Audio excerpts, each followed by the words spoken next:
Itu beda. Bedanya apa? Ada yang tahu? Mau dibahas sekarang? Yang kedua join deh, Mbak Amalia Sekar. Bedanya adverse effect dengan adverse event. Apa? Bu, nyalakan lampu sebentar ya. Boleh. Di sini mendung loh, Mbak. Aduh.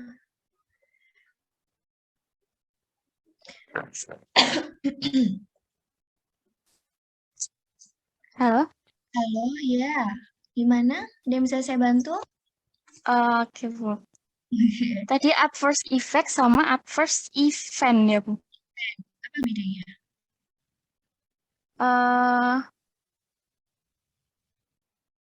Tadi Bu searching dulu.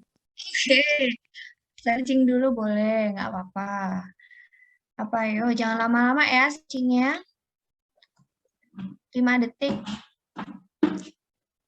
Adverse Kalau effect dengan kalau adverse adverse event. kalau adverse effect itu kan kita sering dengarnya sebagai efek samping dari penggunaan suatu obat ya, Bu. Kalau adverse event itu jujur saya baru pertama kali dengar Dengar. ada adverse event itu eh, suatu peristiwa yang dapat menyebabkan sesuatu yang tidak terduga dari suatu penggunaan dan itu membahayakan keselamatan dari pasien tersebut. Oke, itu sama dong sama adverse effect. Sama-sama membahayakan terkait dengan penggunaan benda tersebut. Bedanya di mana?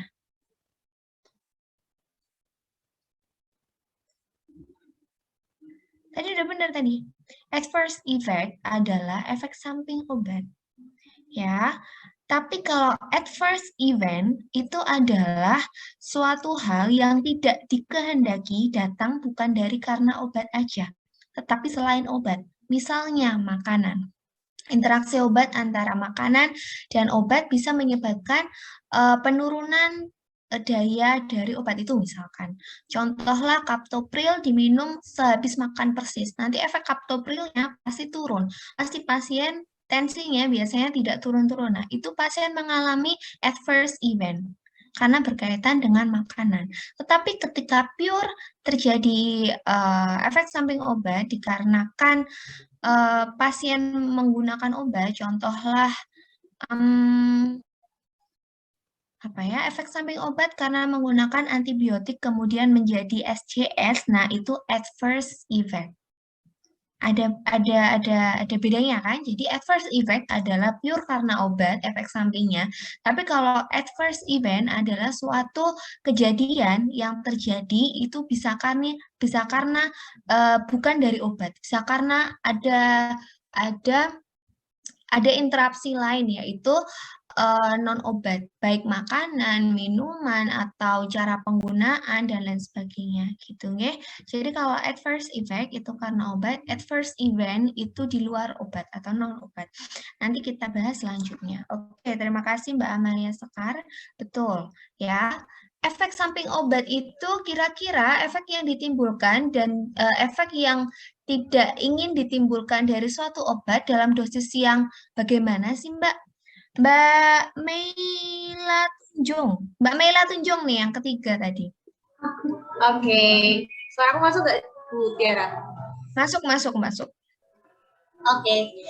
Untuk pertanyaan dari Bu Tiara, apa aja yang bisa menyebabkan efek samping? Kalau menurut saya itu bisa terjadi karena obat itu tidak direntang efikasi. Jadi bisa lebih tinggi yang menyebabkan toksik atau enggak lebih rendah yang menyebabkan obat itu tidak berguna atau berefek.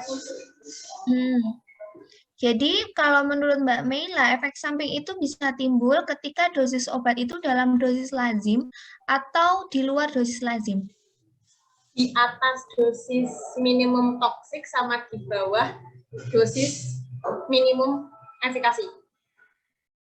Di bawah dosis minimum efikasi dan di atas dosis minimum toksik. Oke, betul.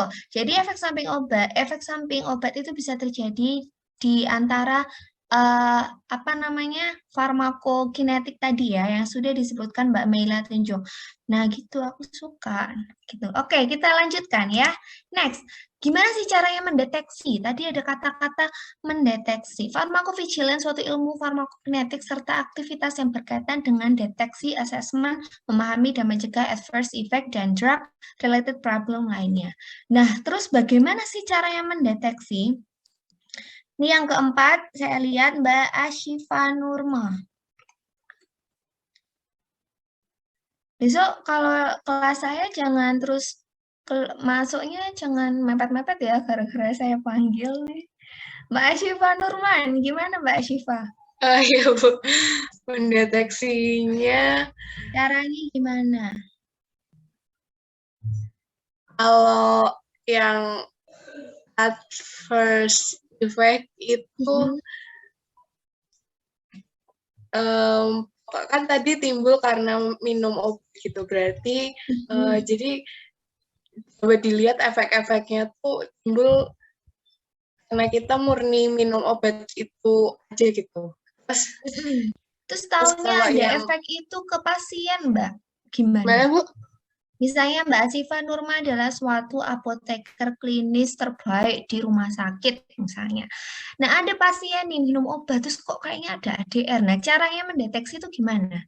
Caranya Mbak Asifa ini bilang kalau ini pasiennya kayak ada ADR nih gitu. Itu gimana? Obatnya banyak gitu misalkan. Ini timbul reaksi, maksudnya ada efeknya setelah minum obatnya itu. Oke, ada efeknya setelah minum obat. Berarti dilihat secara langsung gitu ya, Mbak? Oh iya, itu Ya, maksudnya. melihat secara langsung. Oke, bisa. Ada lagi?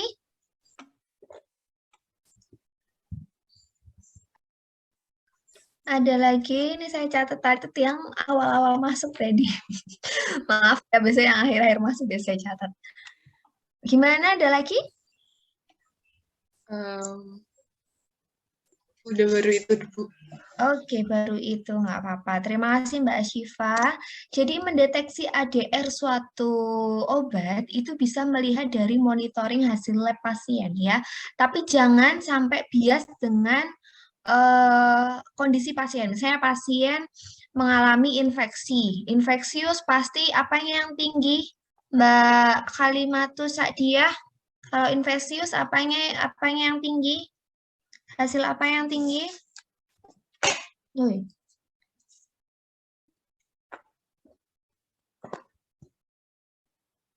Mbak Kalimatus, di mana Anda berada? Ada Bu, Ya. tadi apa Ibu? Kalau misalnya nih pasien apa namanya? Saya lupa. Pasien mau monitoring hasil lab pasien. Nah, pasien ini punya apa namanya, Mbak? Hasil lab jangan sampai bias dengan hasil lab pasien karena penyakitnya. Jadi maksud saya, ketika pasien infeksius pasti ada hal yang naik. Nah, kira-kira apa sih Mbak yang naik? Leukositnya, Bu. Oke, Mbak Rizka. Apa? Leukosit. Oke, leukosit betul. Kira-kira naik di atas berapa, Mbak? Di atas? Di atas berapa? Di atas? Di atas? Di atas? Di atas berapa?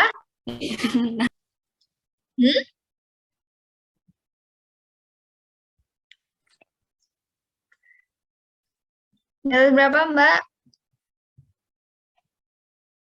Mbak Kalimatus Sa'diah?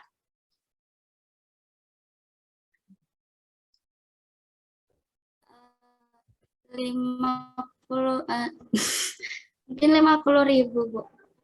50.000, oke. Jadi di atasnya itu di atas 10 pangkat 4. Yang penting itu. Di yang belakang, nomor belakang itu di atas 10 pangkat 4. Itu sudah masuk adanya infeksius.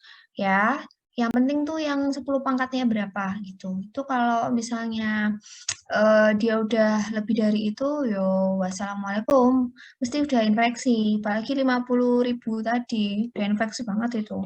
Terus kemudian fungsi liver misalnya SGOT dan SGPT, itu kalau tidak normal, jadi sebelumnya normal gitu ya, kemudian fungsi liver setelah obat masuk misalnya, terus nggak normal. Nah, itu harus kita harus assessment lagi, harus rekon lagi apa obat yang diminum pasien dan apa yang mengarah ke sana. Kemudian dievaluasi dengan adanya adjustment dose dari obat-obat yang dicurigai mengarah ke fungsi liver itu sendiri.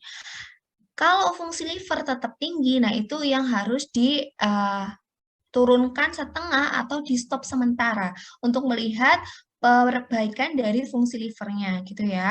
Kalau mau dilihat secara kalau nggak bisa gimana Bu? Nggak ada pemeriksaan fungsi liver. Bagusnya fungsi liver itu dites kalau ada abnormalitas itu 3 hari sekali di rumah sakit ya. Tapi kan nggak semua rumah sakit nih mengecek fungsi liver secara berkala.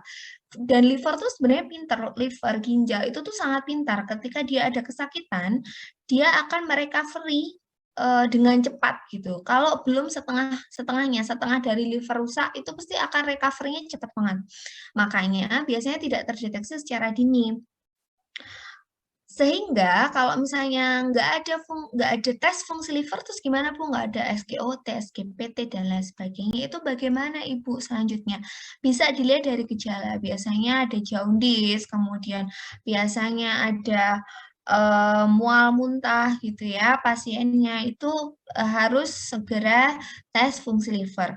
Kemudian fungsi ginjal. Fungsi ginjal juga sama kaitannya. Nah, fungsi ginjal ketika pasien-pasien dapat misalnya antibiotik yang aminoglikosida atau memang antibiotik atau obat yang mengarah memperberat kerja ginjal, kemudian ada fungsi ginjal tidak baik gitu ya, GFR-nya turun sangat drastis, nah itu bisa dideteksi melalui situ. Kemudian profil hematologi, ketika misalnya pasien mendapatkan heparin, yang harus diperhatikan ketika pasien mendapatkan heparin apa Mbak?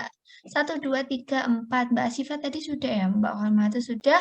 Mbak Siti, Vitalia, Yasmin, aduh saya salah nggak bacanya nih. Mbak Siti, di manakah kamu berada? Tadi tuh Siti nama mbak saya. Oh ya oke Mbak Yasmin. Gimana Mbak Yasmin? Kalau pasien mendapatkan heparin, terus apa sih yang harus dimonitor?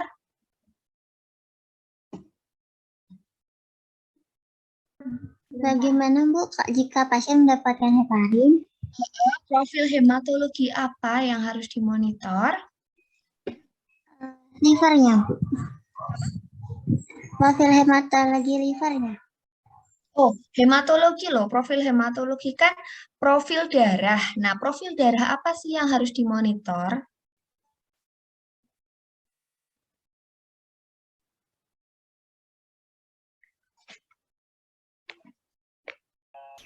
Izin searching sebentar dulu. Oke, kira-kira apa nih? Profil darah apa yang dimonitoring ketika pasien mendapatkan heparin? Trombositnya Bu. Trombosit, nggak ke situ. Ke arah pembekuan darahnya. Saya kasih clue. Yaitu arah pembekuan darah dan juga pendarahannya. Antikoagulan. Bukan. Yaitu tip. Skip Bu. Oke. Kalau dulu saya waktu kecil tuh misalnya nggak tahu apa tebak-tebakan tuh skip gitu. Sekarang skip. Oke. Terima kasih Mbak Yasmin. Jadi yang harus dimonitoring ketika pasien mendapatkan heparin adalah APTT-nya. APTT. Ya, APTT-nya harus dilihat, harus 2 sampai 2,5 kali dari normal. Kalau enggak gimana, Bu? Kalau misalnya nggak sampai itu, kalau nggak sampai darahnya tetap kental. Kalau darahnya kental, mau digerocok obat sebanyak apapun, nggak akan ngefek karena darahnya kental. Jadi harus ada penambahan untuk pengenceran darah seperti itu. Jadi kayak gitu yang harus teman-teman tahu ya. Profil hematologi itu juga nggak semata-mata dikasih obat apa namanya? Kasih obat heparin, kemudian yang harus dilihat misalnya leukosit bukan itu, tapi harus yang selaras dengan efek yang mungkin ditimbulkan gitu. Apa yang mungkin ditimbulkan gitu. Monitoring EKG pasien. Ini emang farmasi butuh, Bu, untuk melihat EKG pasien, sangat butuh. Apalagi teman-teman nanti bekerja di unit kardiologi, ICU, ICCU, HDU, itu butuh banget kardiologi. EKG maksud saya untuk melihatnya. Kalau nggak bisa gimana? Ada nanti dokter akan menuliskan, jadi interpretasi data dari EKG itu nanti ditunggu aja. Karena misalnya nih pasien takikardi gitu, terus habis itu teman-teman kasih anti takikardi, teman-teman taunya dari mana obat itu berefek kalau teman-teman nggak bisa membaca EKG pasien. Oke lah, nggak bisa membaca, saya juga nggak expert dalam membaca EKG gitu ya. Saya hanya tahu, tetapi paling enggak teman-teman tahu interpretasinya. Dan jangan pernah takut untuk bertanya. Kalau ada pasien takikardi, itu EKG-nya nanti kayak kuping kelinci namanya. The bunny ear. Jadi kayak kuping ini, tik tik tik tik tik tik, itu ada takikardi. Nah, kalau sudah membaik dia PQR-nya habis itu kelihatan, nggak kayak kuping kelinci lagi seperti itu. Itu adalah contohnya kenapa kita harus memonitoring EKG pasien. Siapa tahu obat yang kita berikan sebelumnya normal-normal aja, tetapi ketika obat ini diberikan, kok malah ada suatu hal yang abnormal kayak gitu. Kemudian yang ketiga, yang paling gampang adalah interview kepada pasien. Ibu ada yang dirasakan? Jadi misalnya ada obat baru, kemudian ibu ada yang dirasakan, misalnya ibunya dikasih amlodipin, mohon maaf, apa? Amlodipin bukan amlodipin, diuretik apa namanya, furosemid. Nah, ibu dikasih furosemid ya kemarin injeksi sama dokternya. Ada yang dirasakan nggak gitu misalnya? Nggak ada, Bu. Oke, kalau nggak ada karena tensinya belum turun, saya minta dokter untuk menaikkannya, Bu. Mbak apoteker misal. Kemudian dosis dinaikkan. Hari berikutnya, teman-teman intervensi lagi. Ibu ada yang dirasakan sekarang, Mbak kok kuping saya ada rasa berdenging ya. Nah, itu harus dievaluasi. Kenapa? Apa obat yang baru masuk gitu. Interview kepada pasien itu juga bisa dilakukan ketika pasiennya masih ada feedback ya, atau masih bisa ditanyakan, tidak terlalu sepuh dan beliau apa sih namanya, bisa merespon dengan baik seperti itu. Ternyata ada tinnitus. Kalau ada tinnitus, ya harus diturunkan. Dosis furosemid itu tuh tidak ada maksimalnya. Jadi dalam WHO itu boleh diberikan furosemid dosis berapapun, asal pasien tidak mengalami tinnitus atau berdenging di telinga. Ketika itu terjadi, ya harus diturunkan. Ketika itu diturunkan, kok pasien ini nggak turun-turun gitu tensinya, harus ditambahkan dengan obat lain, seperti itu. Jadi deteksi ADR bisa yang pertama menggunakan monitoring hasil lab pasien, kemudian monitoring EKG pasien, dan interview kepada pasien. Untuk pasien-pasien yang tidak menggunakan hasil lab atau EKG, kadang ADR tidak hanya berupa pada fungsi liver, ginjal, profil hematologi, tapi bisa terlihat dari gambaran fisik pasien gitu ya. Misalnya pasien tiba-tiba kok ada sariawan nih di mulut, itu perlu hati-hati karena SJS, Stevens-Johnson syndrome, itu pertama kali pasti munculnya sariawan di mulut dulu, baru ke yang lain. Mukosa mulut tuh sariawan. Jadi SJS tuh nggak cuma di permukaan, di dalamnya tuh juga di dalamnya tuh sariawan gitu. Kalau teman-teman searching SJS tuh mesti mulutnya kayak terbakar kayak sariawan atau banyak di dalamnya itu juga ada, nggak cuma di mulut aja. Jadi kalau sakit, kalau mohon maaf, kalau makan tuh sakit sekali kalau teman-teman yang SJS gitu ya. Oke, selanjutnya adalah assessment. Nih bagaimana? Nggak mau diklik? Oh boleh Mbak Amalia Sekar, silakan ditutup dulu, nanti takutnya ada ayam masuk ya. Oke, melakukan assessment. Gimana sih cara assessment untuk, ya udah kelihatan. Bagaimana sih cara assessment untuk melihat ada tidaknya DRP kira-kira? Selanjutnya, tadi siapa ya? Mbak Fatimatus Salma. Iya, Bu. Ada? Oke, Mbak Fatimatus Salma. Ini PJ-nya nih. Gimana Mbak? Melakukan assessment-nya itu gimana Mbak caranya? Melakukan penilaian apakah obat ini menyebabkan ADR. Itu bagaimana? Sebentar, Bu. Oke.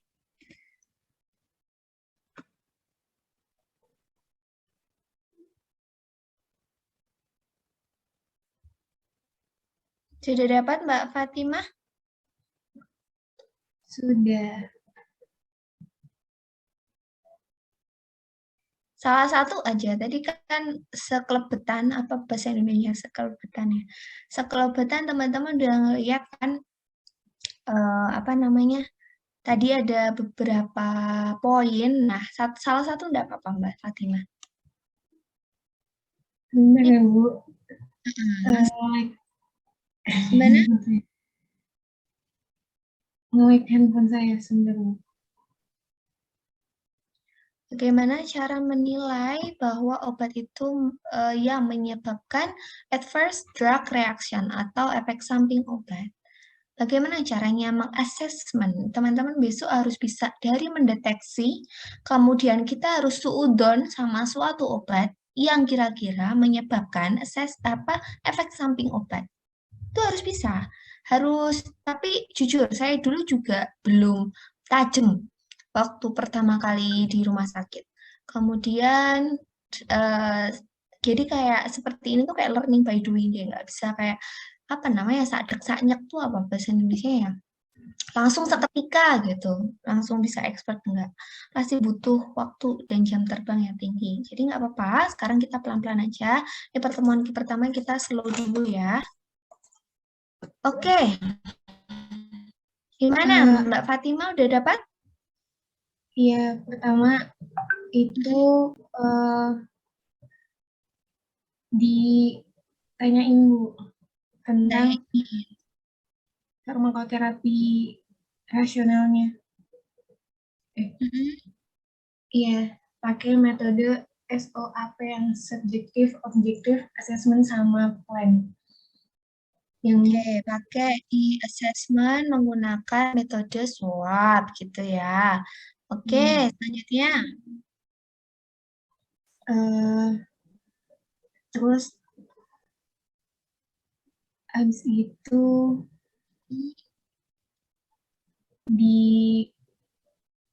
dilihat itu pemilihan terapi farmakologinya itu udah farmakoterapi rasional atau belum, yang tepat indikasi. Oke, farmakologi sudah rasional belum dibandingkan antara benefit sama efikasi gitu. Ya. Oke, ada lagi?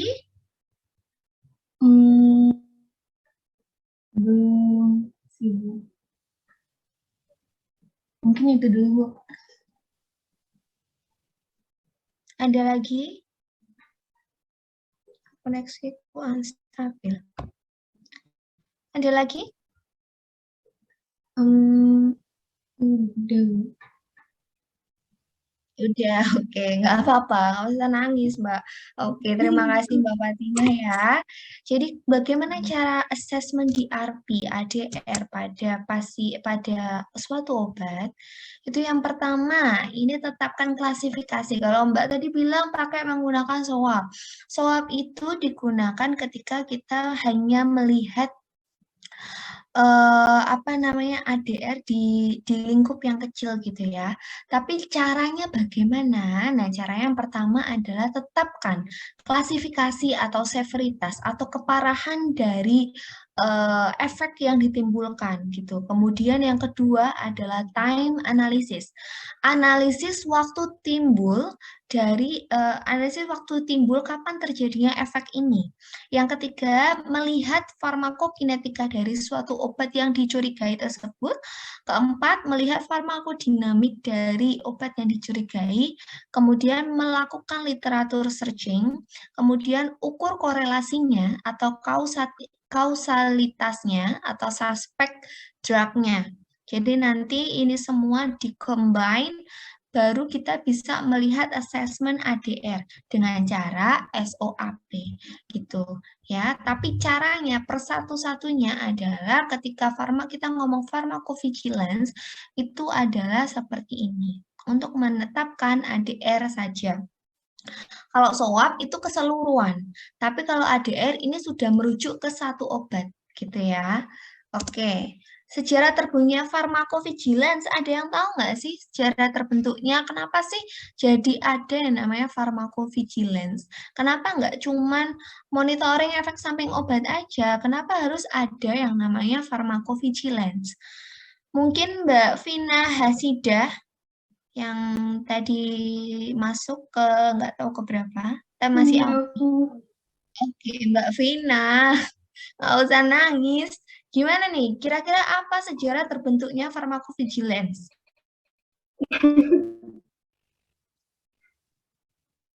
Apa nih? Sejarah terbentuknya. Nyari dulu. Oke, nyari dulu boleh. Sejarah terbentuknya pharmacovigilance nih kira-kira kenapa? Atau karena ketidaksengajaan kah? Atau memang terbentukkah? Gitu. Saya kasih clue. Nah, silakan. Saya kasih clue dari berita-berita ini.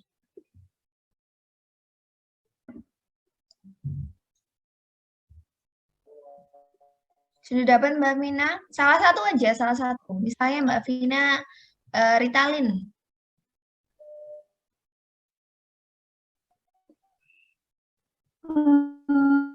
Ada pelaporan gitu, pelaporan efek samping. Oke, betul. Betul. Terus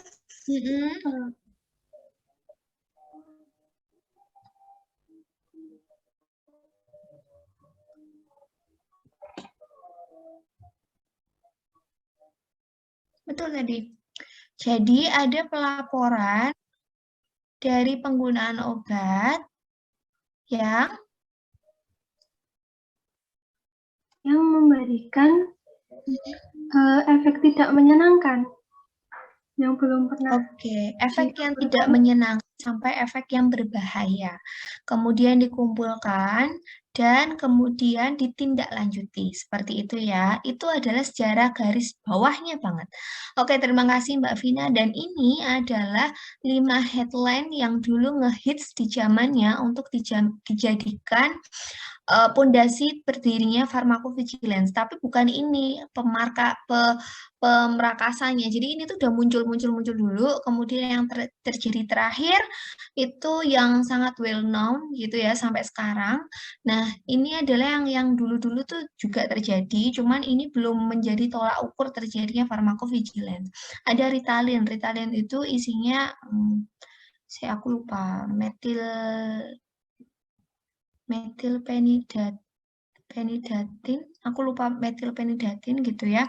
Dia itu sebagai penenang untuk anak-anak yang autism atau yang hiperaktif. Tapi efek sampingnya ternyata ada efek samping ke kardio toxicity kepada si anak tersebut, sama seperti ini. Vioxx. Vioxx itu isinya COX-2 inhibitor, COX-2 inhibitor, rofecoxib kalau nggak salah.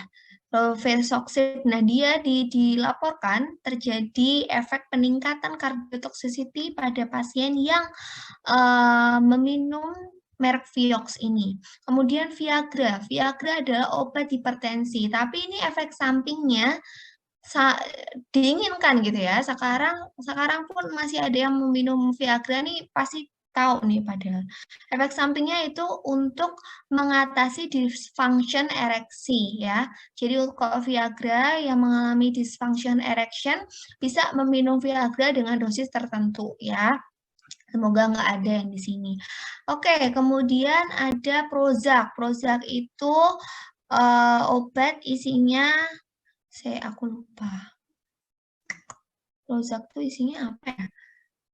Prozac ini memiliki efek yang sedatifnya tinggi. Dia ini efek antidepresan, fluoxetine kalau nggak salah. Nah, dia ada efek sedatifnya tinggi banget pada yang Prozac yang merek awal dulu, sedatifnya tinggi sekali, makanya dia di-ban. Kemudian yang paling di-ban adalah terjadinya tragedi thalidomid. Thalidomid keluar pada tahun 1950, itu banyak beredar di pasaran. Dia OTC ya, obat-obat over the counter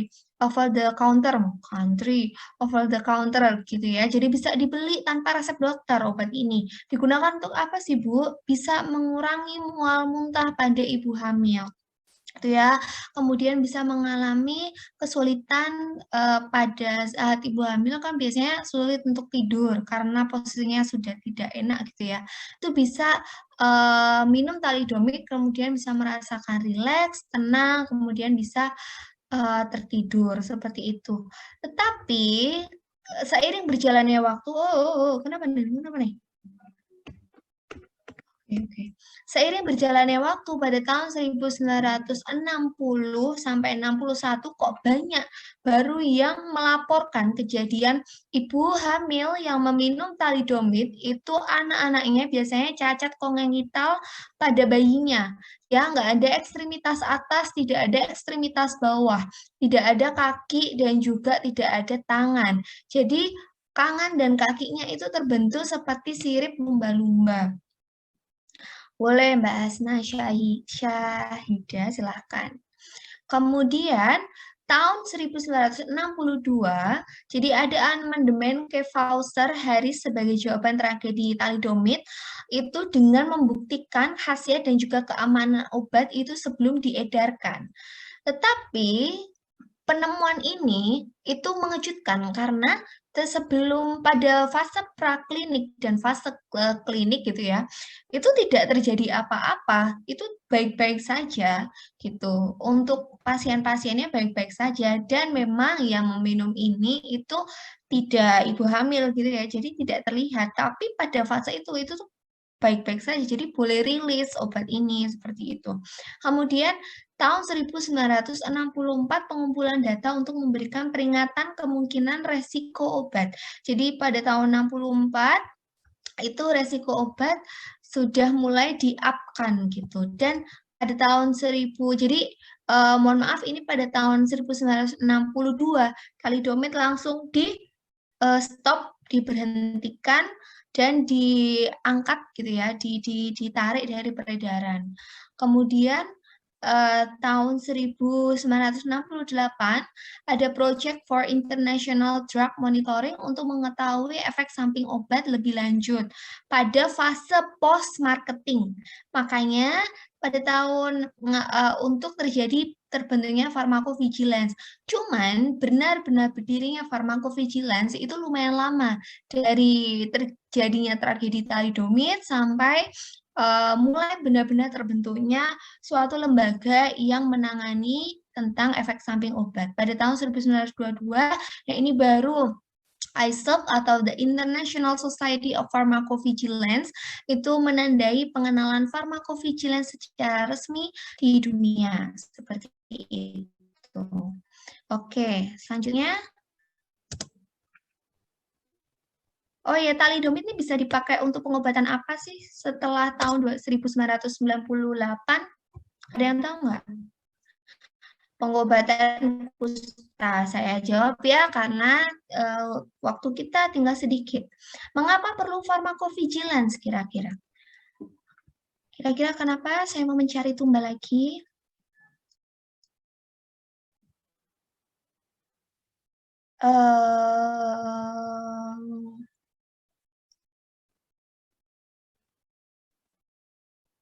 Mas Tamam Al-Maliki, mengapa perlu pharmacovigilance, Mas?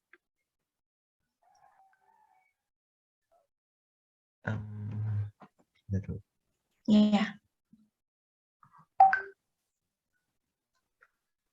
Mengapa perlu pharmacovigilance kira-kira?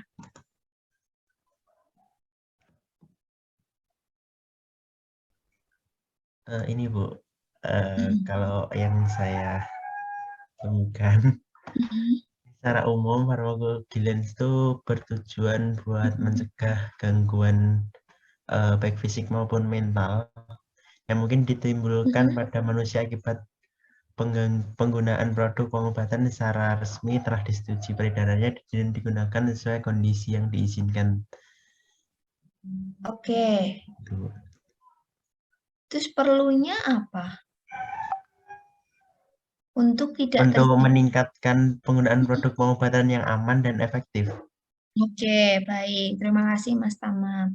Betul ya, salah satunya itu. Tapi untuk spesifiknya, ini yang pertama terapi pengobatan diberikan dalam populasi yang luas.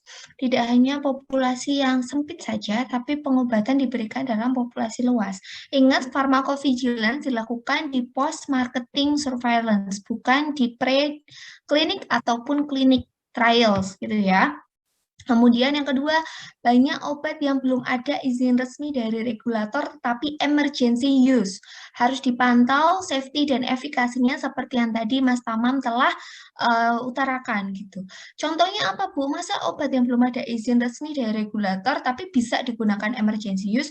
Bukan gitu. Maksudnya seperti teman-teman pernah dengar ISDN, sublingual ya atau subbukal gitu kan ada. Tapi pernah dengar amlodipin dibikin seperti itu enggak? Ada yang pernah dengar? Enggak, kayaknya tidak ya.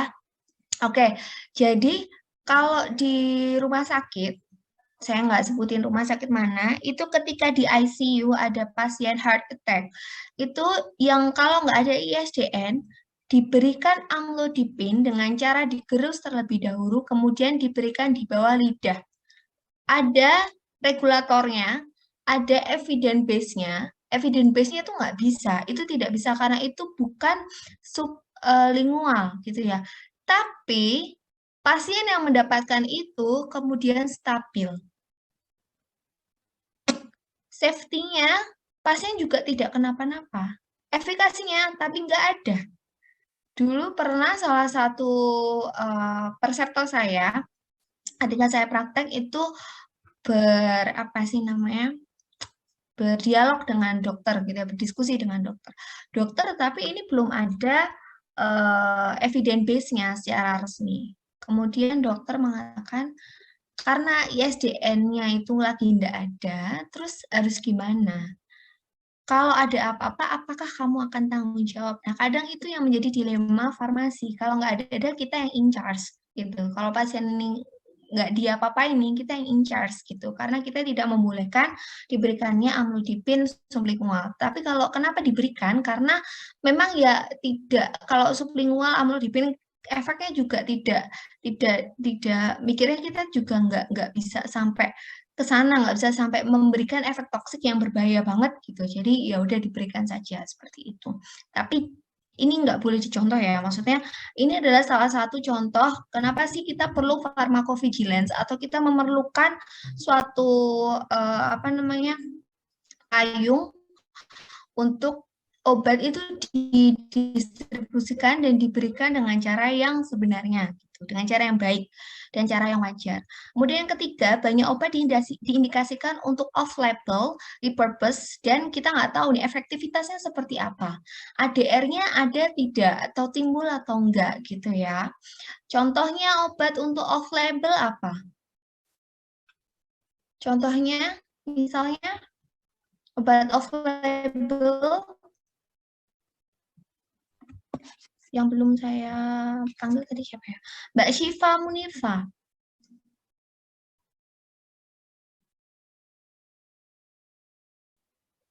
Mbak Syifa Munifa.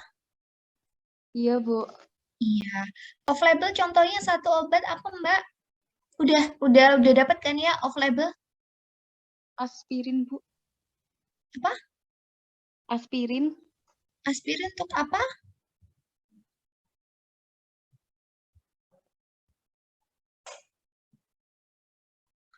Aspirin untuk apa? Halo, suaranya Mbak ya. Caranya ini baru dengar. Aspirin Obat untuk aspirin itu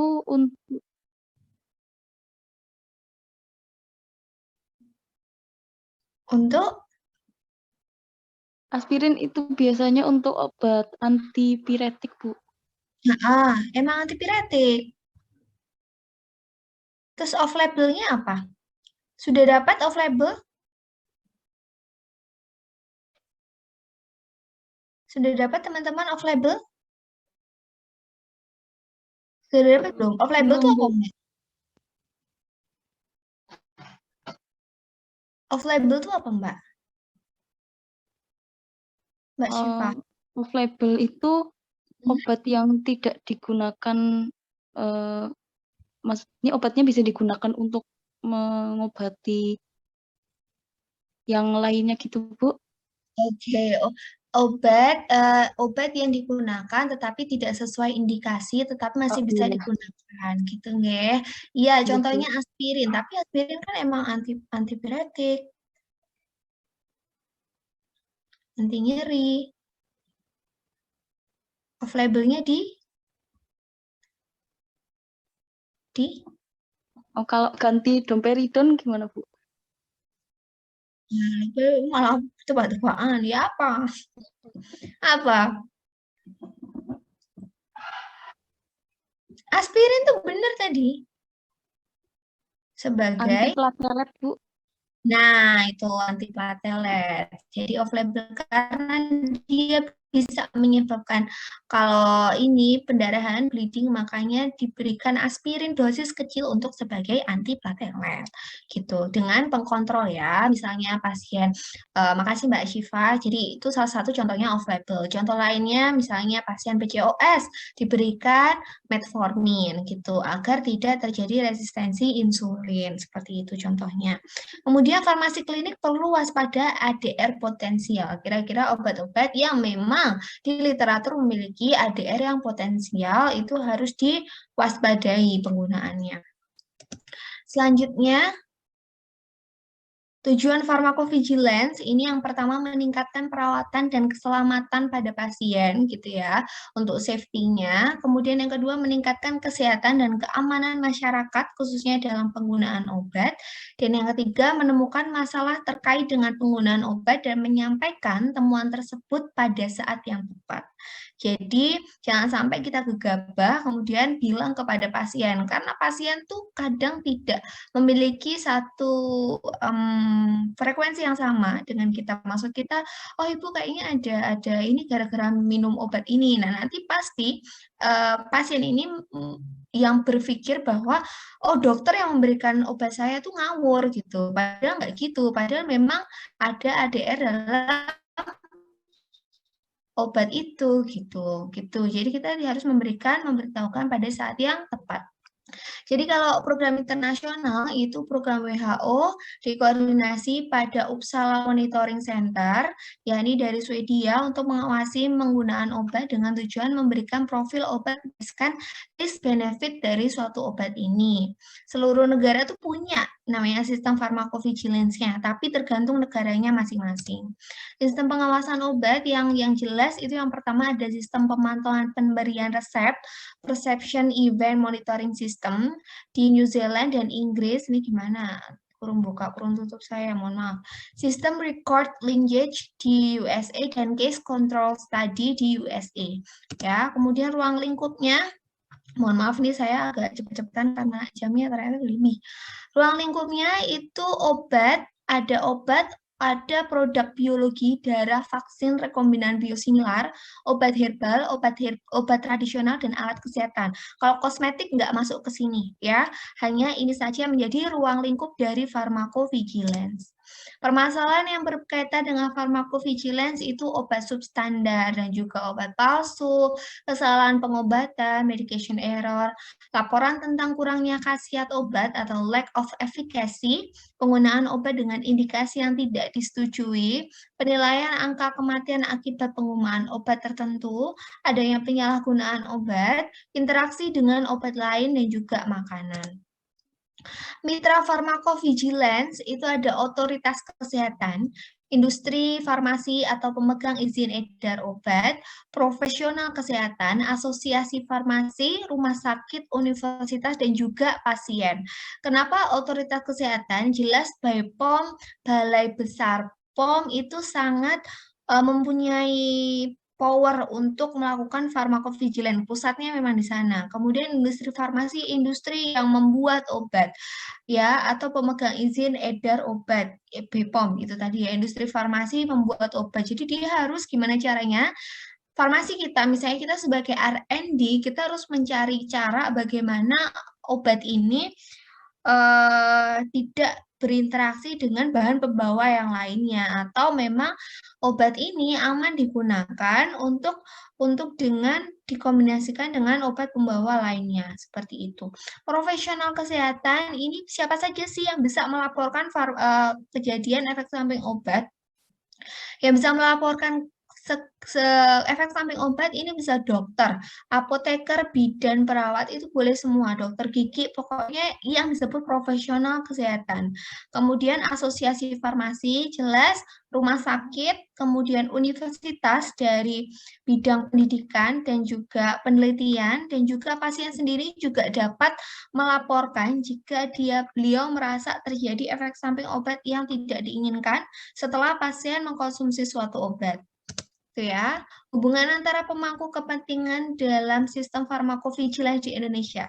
Jadi yang paling tertinggi itu yang memegang, istilahnya yang memegang pharmacovigilance nasional itu adalah Badan POM. Nah, nanti BPOM akan menaikkan ke WHO yang nanti diprakarsai atau dimonitor oleh Uppsala Monitoring Center. Badan POM ini nanti punya ahli tim yang melihat atau mengkoreksi, mengkaji lagi gitu. Apakah benar obat yang ditimbulkan ini memiliki efek samping yang berbahaya kepada pasien gitu.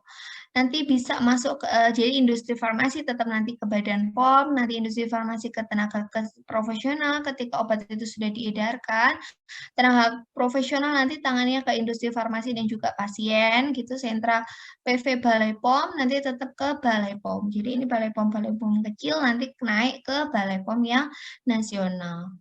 Seperti itu. Lalu bagaimana dengan pharmacovigilance di Indonesia? Kira-kira sudah jalan belum? Ada yang bisa membantu?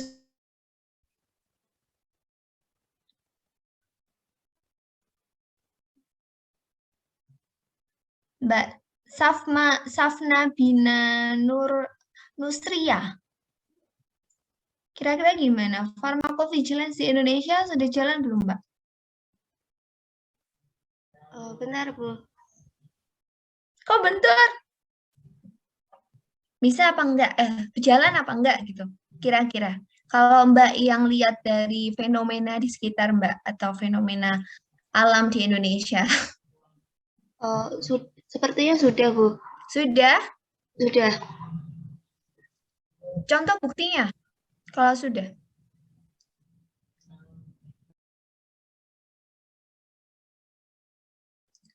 Contoh buktinya kalau sudah. Apa?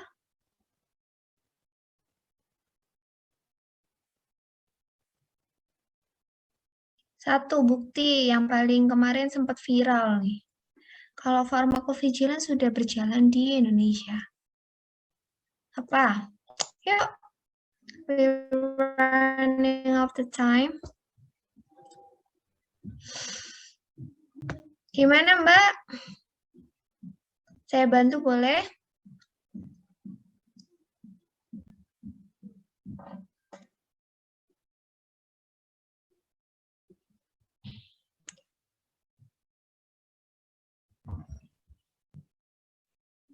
Gimana? Saya bantu boleh? Ini, Bu, saya nemu jurnal yang evaluasi farmakovigilance obat anti diabetes oral pasien rawat jalan diabetes mellitus tipe 2 di RSUD Bendan Kota Pekalongan.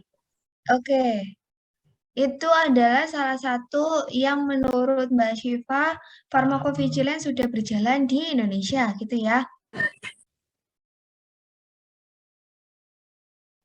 Halo, Pak? Iya, Bu.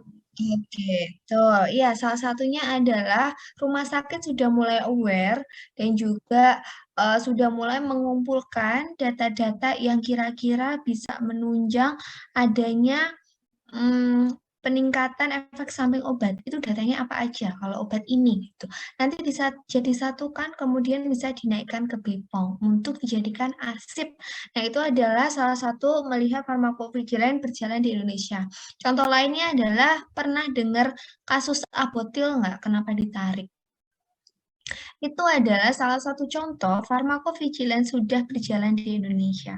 Post marketing surveillance dari Abotil dulu kan itu untuk menangani obat sariawan gitu ya, somatitis gitu. Tapi ternyata yang terjadi adalah lukanya semakin besar dan semakin melebar dan tidak ditemukan dan tidak hanya ditemukan di 1-2 orang, tetapi beberapa orang yang menggunakan itu mengalami efek samping yang sama.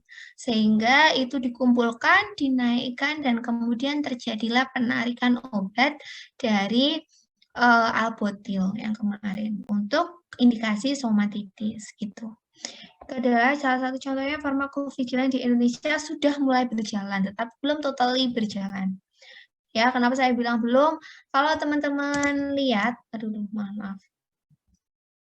Nah, kalau teman-teman lihat nanti di pelaporannya, pelaporan meso, monitor efek samping obatnya, itu di BPOM, oh boleh Mbak Nila, di BPOM itu ada namanya e-elektronik meso, e-meso.bpom.go.id kalau tidak salah. Coba di searching aja. Nah, itu pelaporannya juga tidak semudah itu. Masuk meso, kemudian langsung lapor, langsung bisa. Tidak. Perlu banyak tahapan untuk bisa sampai melaporkan di e-meso gitu ya. Kemudian yang kedua itu menggunakan Naranjo Meso, menggunakan apa namanya? Kartu kuning meso. Apa namanya? Bukan kartu kuning. Apa ya? Pokoknya kartu kuning meso. Kenapa dibilang kartu kuning? Karena memang warnanya kuning. Nah, ini kartu kuning meso ini biasanya masih berlaku di rumah sakit. Pasien yang mengalami efek samping obat yang kita mencurigai adanya efek samping obat kepada pasien itu biasanya ditulis, dinaranjokan di Naranjo Meso, dikumpulkan, kemudian baru di-up di e-meso seperti itu. Begitu. Nah, melihatnya seperti apa? Seperti ini. Jadi monitoring efek samping obat nasional. Sudah ada yang pernah lihat? Ini sifatnya rahasia ya.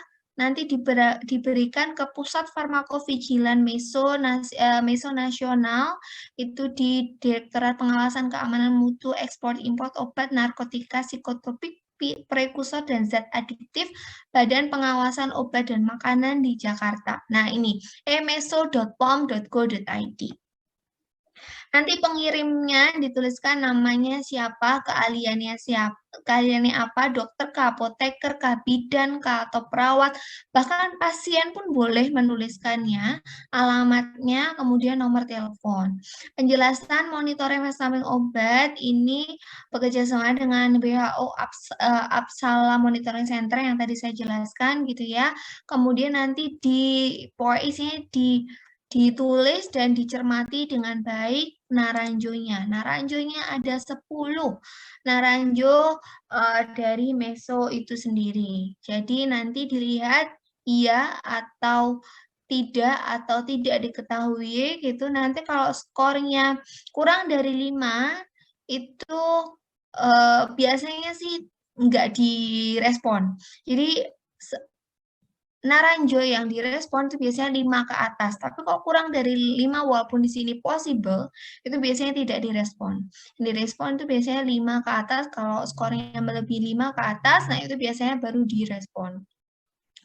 Seperti itu. Kemudian ada formulir pelaporannya, ada ada biodata pasiennya, kemudian ada riwayat pasiennya, gitu ya. Ada efek samping obat yang mungkin timbul, kemudian nama obatnya apa, ini dituliskan yang kira-kira diminum pada saat itu, rekonsiliasi obatnya dituliskan di sini, terus kira-kira obat yang dicurigai itu apa. Nah, ini adalah naranjo dari efek samping obat di Indonesia. Kemudian ini tugas 50 menit ke depan. Ya, yang pertama, jabarkan masing-masing poin mengenai assessment DRP yang tadi, yang bulat-bulat tadi. Yang bulat-bulat tadi, yang assessment DRP yang tadi ada banyak gitu ya, dari scoring, dan cantumkan tools-nya jika ada. Misalnya keparahan, kita bisa melihat keparahan pasien itu dari mana, severe, mild, moderate itu dari mana. Ada tools-nya, kalau menemukan silakan dicantumkan gitu ya, itu bisa menjadikan efek, itu bisa menambah nilai teman-teman. Kemudian nanti kalau sudah dijadikan satu file, misalnya satu orang nih, saya dapat naranjo gitu, silakan dituliskan atau saat jadikan satu PDF juga boleh. Kemudian nanti satu kelas boleh di-zip atau dimasukkan ke dalam G Drive yang bisa saya akses, kemudian dikumpulkan maksimal 17.20. Ini nggak 5 menit ya, ini udah mau jam 17. Gitu, ditumpulkan maksimal 17.20. Ada yang ingin ditanyakan?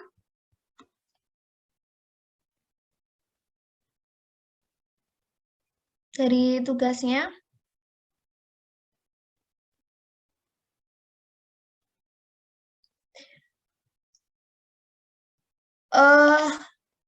Nama tugasnya nanti nama NIM T1 gitu. Saya tuliskan aja kali ya.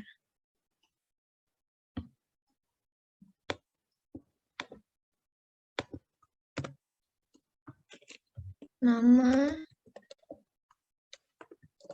NIM Pharmacovigilance T1. Oke, gini. Nama filenya nanti ini. Oke.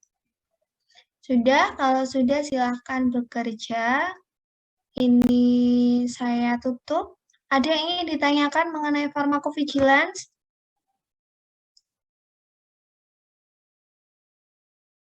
Tidak ada? Sudah?